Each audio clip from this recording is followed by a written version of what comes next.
Hello friends, welcome to Nimbus Learning, supported by Engineer Academy. Myself दीपक सिंघल और आपसे दोबारा video बनाकर मेरे को बहुत बढ़िया लग रहा है कि अच्छे पिछले वीडियो पे बहुत अच्छे कमेंट्स आए हैं आप लोगों के, और आप लोगों ने डिमांड की कि इस तरह के वीडियोस दोबारा बनाए जाएं। तो उसी सीरीज़ में मैं आपको एक नेक्स्ट वीडियो लेके आ रहा हूं, और मैं ये चाह रहा हूँ कि मैं बताना चाह रहा हूँ कि और सेक्शंस में किस तरह के क्वेश्चंस बनेंगे और किस तरह के हमें पढ़ाई करनी है हमारे लाइव प्रोग्राम में। तो पहला आपके यूनिट है सॉलिड वेस्ट मैनेजमेंट में, जो आपका सिलेबस है कि टाइप ऑफ सॉलिड वेस्ट किस तरह का होगा। अब आपको यहाँ मैं बता दूं कि सॉलिड वेस्ट जो है कोई भी मतलब स्टेट ऑफ मैटर है। लिक्विड वेस्ट होता है, गैसियस वेस्ट तो गैसियस पोल्यूशन बोल दिया जाता है। गैसियस वेस्ट मतलब आपके थ्रेशोल्ड वैल्यू से ज़्यादा गैसेस हैं तो वो पोल्यूशन की कैटेगरी में आ जाती हैं। या वो कोई भी चीज़ जो कब पोल्यूटेंट बन जाती है, कोई भी चीज़ जब पोल्यूटेंट बन जाती है जब वो उस लेवल से ज़्यादा है जिससे कि हमारी बॉडी को वो हार्म करना शुरू कर दे। एक बहुत ही ऐसा कॉन्सेप्ट है जो कई लोग इसको अच्छे से समझ नहीं पाते हैं कि भाई CO2 हमारे लिए कई मामलों में ज़रूरी है, और जब वो एक थ्रेशोल्ड लेवल से ज़्यादा हो जाती है तब वो एज ए पोल्यूटेंट हो जाती है। तो similar in the nature of like शुरुआत जब प्लास्टिक से हुई तो प्लास्टिक भी उस समय प्रॉब्लम नहीं था, उसका अगर प्रॉपर रिसाइकल कर लिया जाए और सारी चीज़ें उसको मैनेज कर लिया जाए। लेकिन अब जब वो इस लेवल से ज़्यादा हो गया कि वो मैनेजमेंट नहीं होता और उसकी वजह से एनवायरनमेंट डिग्रेडेशन हो रहा है, तो it is a very plastic waste management rules भी बने। अब ये आपको इसी चक्र में मैं आपको बताता हूँ कि टाइप ऑफ वेस्ट क्या है और टाइप ऑफ सॉलिड वेस्ट क्या है, म्युनिसिपल वेस्ट क्या है, और वो किस तरह के जो है उनमें क्वेश्चंस आ सकते हैं हमें। वेस्ट जो है वो जनरली हम दो कैटेगरी में म्युनिसिपल सॉलिड वेस्ट को डालते हैं, या तो वो बायोडिग्रेडेबल होता है या वो नॉन बायोडिग्रेडेबल होता है। बायोडिग्रेडेबल वेस्ट का सिंपल सा अर्थ है कि उसको माइक्रोब्स के ज़रिए डिग्रेड किया जा सकता है और उससे यूज़फुल प्रोडक्ट या बनाए जा सकते हैं और उसका खात्मा किया जा सकता है। जैसे आपका ग्रीन वेस्ट है, किचन वेस्ट है, गार्डन वेस्ट है, गार्डन ट्रिमिंग, ये सब चीज़ें जो हैं ये नेचुरली डिकम्पोज होती हैं, और हम इसके प्रोसेस को with the help of microbial culture की सहायता से, कंपोस्टिंग तकनीकों की सहायता से, हम इसके डिफरेंट प्रोसेसिंग की सहायता से इस प्रोसेसिंग को स्पीड अप कर सकते हैं।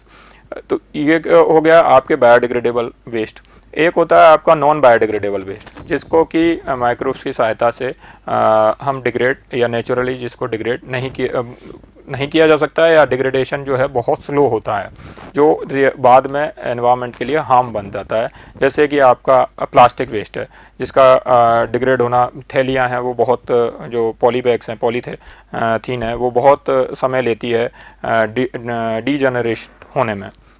आपका पेपर है वो भी डीजनरेट होने में टाइम लेता है।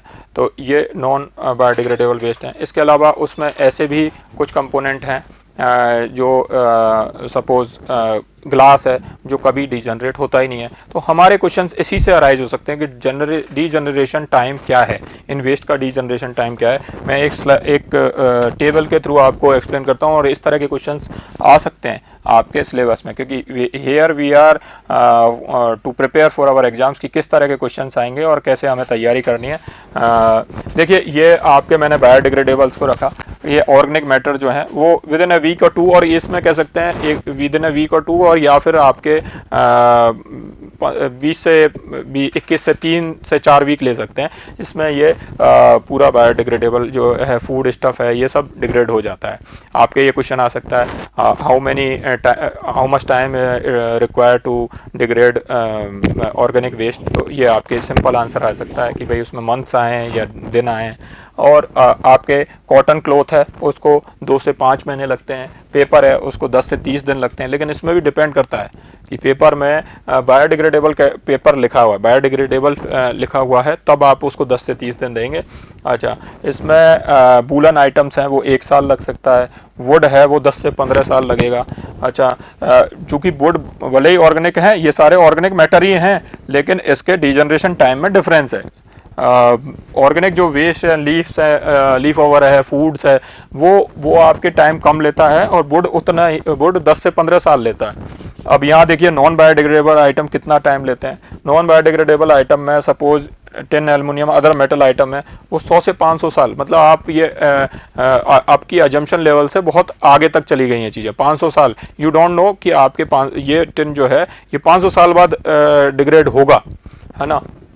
अपने आयरन है तो वो डिजनरेशन टाइम कितना ज़्यादा होता है। प्लास्टिक बैग्स हैं तो 1 मिलियन ईयर्स, 10 लाख साल लगेंगे एक प्लास्टिक बैग को डिजनरेट होने के लिए, तो वो पोल्यूशन की कैटेगरी में आएगा ही नहीं आएगा, वो बिल्कुल एक्यूमुलेट होता जाएगा, उसके हार्मफुल इफेक्ट सामने आने शुरू हो जाएंगे। ग्लास बोटल्स हैं वो कभी डिजनरेट नहीं होती, तो ग्लास जो है वो डिजनरेट नहीं होता। तो ये जो टेबल है ये कई सारे क्वेश्चंस की प्रोड्यूस करती है, कई सारे क्वेश्चंस आपको प्रोड्यूस करती है। हर लाइन क्वेश्चन बनती है और हर लाइन क्वेश्चन आपको आंसर आराम से दे सकते हैं अगर आपको ये कॉन्सेप्ट समझ में आया हो। साथ में आपको किस तरह से मेमोराइज करना है चीज़ों को, वो भी हम इस पर्टिकुलर सेशन में, लाइव सेशंस में और पर्टिकुलर मॉड्यूल में आपको बताएंगे। Thank you very much, all the best for your exam. If you really like the video, please hit the like button and share the video, subscribe to our YouTube channel and press the bell icon for the latest updates. Thank you.